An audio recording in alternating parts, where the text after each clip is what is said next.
Well, hi Stampers, Jackie Bolhuis. I'm from KlompenStampers.com, coming to you from Zeeland, Michigan today. I have some tips today to share with you for making this card, and probably the biggest thing is the watercolor wash, and you'll see it up close here in a second. I know that's something you see quite often on cards, and I get asked all the time, how do I do that, or how do I make it look nice? So that's going to be kind of the technique, I guess, you're going to learn in today's video as we make this quick and easy card. So let me flip the camera down, and I'll show you the card up close, and we'll get started. Can you see the wash on there now? Just this nice watercolor look on the background of our card. You know, like I said, we've been seeing that a lot lately, and I kind of struggled playing around trying different ways to do it. So I figured out Jackie's quick and easy way to do it, and that's what I want to share with you today. So the stamp set we're using is called Snow is Glistening. Now you've probably heard the buzz already. This is a limited release stamp set only available this month in November, or while supplies last. So we're hoping it doesn't sell out. But it's actually kind of a suite of products that coordinate. Snow is Glistening stamp set, Happiness Surround stamp set, and then this humongous collection of dies that goes with both of them. I tell you, I am so in love with all of these products, and I kind of stamped all of these out. There's pictures of this on my blog, but just to show you the variety of dies and stamps and all the different things you can do with it today. Now, don't forget, this is also the 2 different stamp sets that are being featured in this month's Stamps in the Mail. So when you purchase by the 10th using the Stamps in the Mail host code, you're going to get a free card kit to make 6 projects. You're also going to get, I'm not sure the exact number, somewhere between 15 and 20 project sheets, step-by-step tutorials for using these stamps. You know what better way to purchase a stamp set than to get tons of tutorials to make sure that you use that stamp set. Okay, that's not what we're talking about today. We want to look at this watercolor wash. The key is to use watercolor paper. Now it's a heavier paper, it's a little bit textured, but the whole idea is the water will kind of sit on top of it instead of absorb in, and it won't like beat up and get all fuzzy on you. Now, I found just using one of my clear blocks works the best as kind of my base to put my ink on. And I'm going to take a re-inker, and I'm going to just put a few drops of the re-inker right there on that. And then I'm going to take my aqua painter that I have filled with water, and I'm going to give it some good squeeze so we get quite a bit of water coming out here. Let's see. Let's get it up. There we go. See the water dripping down? Because I really want to water this down. You want lots of water. Okay, then I really just took this and again made sure I gave it a squeeze so I have lots of water squirt, you know, kind of flowing through there, and then just back and forth. Now don't go out all the way to the edge, and don't make it, you know, completely, I guess, perpendicular, you know, so that it's even on all sides. And then you can even, if you want a little more color, just kind of dab it in there.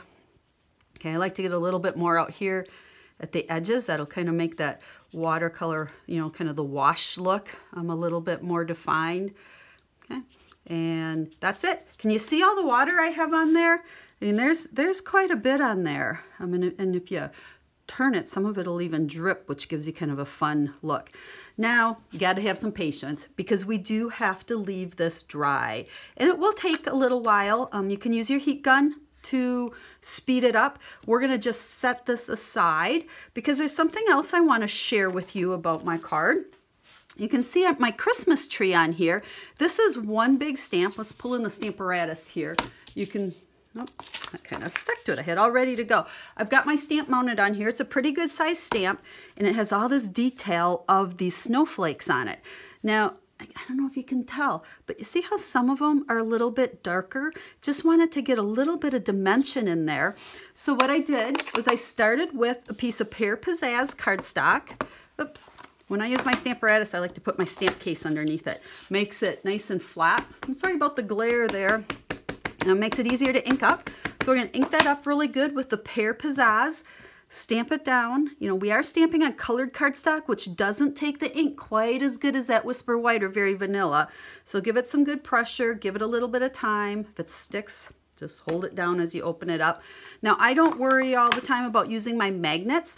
As long as I'm up here in the corners, if it comes, you know, moves or sticks, I can just slide it right back up there. So not a big deal.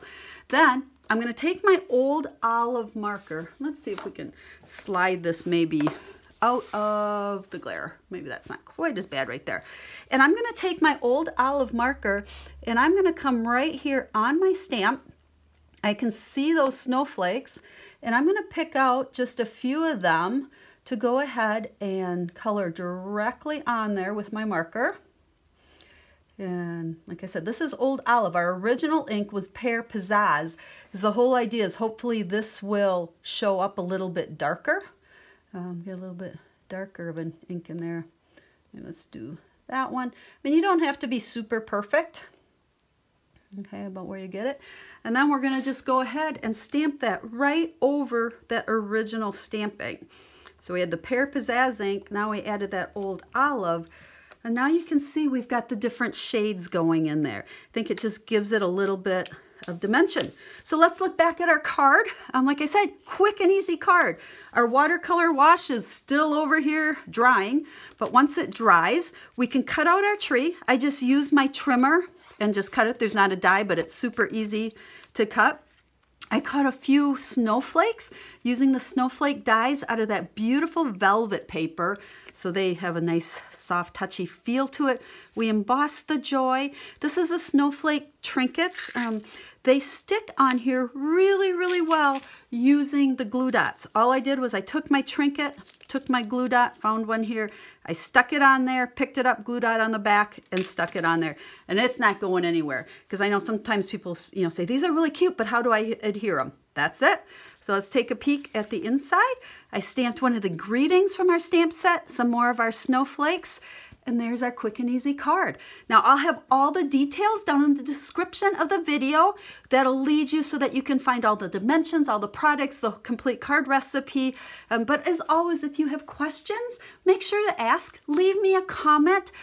Give me a thumbs up if you like this video. Remember, I'm all about quick and easy cards. I try to share 3 a week with you guys. I need to know if you like the kinds I'm sharing. So give me a thumbs up and please share this video with your crafty and stampy friends. I hope you liked today's project with the Snow is Glistening stamp set. Now don't forget, you have until the 10th to participate in this month's Stamps in the Mail and get a free card kit to make 6 cards. These are the 3 we're making this time. You get all the supplies pre-cut for you to make 6 of them, 2 of each, plus somewhere between 15 and 20 tutorials for the stamp set as well. I want to make sure that when you make a purchase of a stamp set, you get tons of use out of it. And that's the whole idea with sharing lots of exclusive tutorials. So as always, if you have questions, make sure to let me know. I am here to help you. I'm here to answer your questions. And I'm here to teach you to make quick and easy cards. So we'll see you again soon. Have a stamp happy day.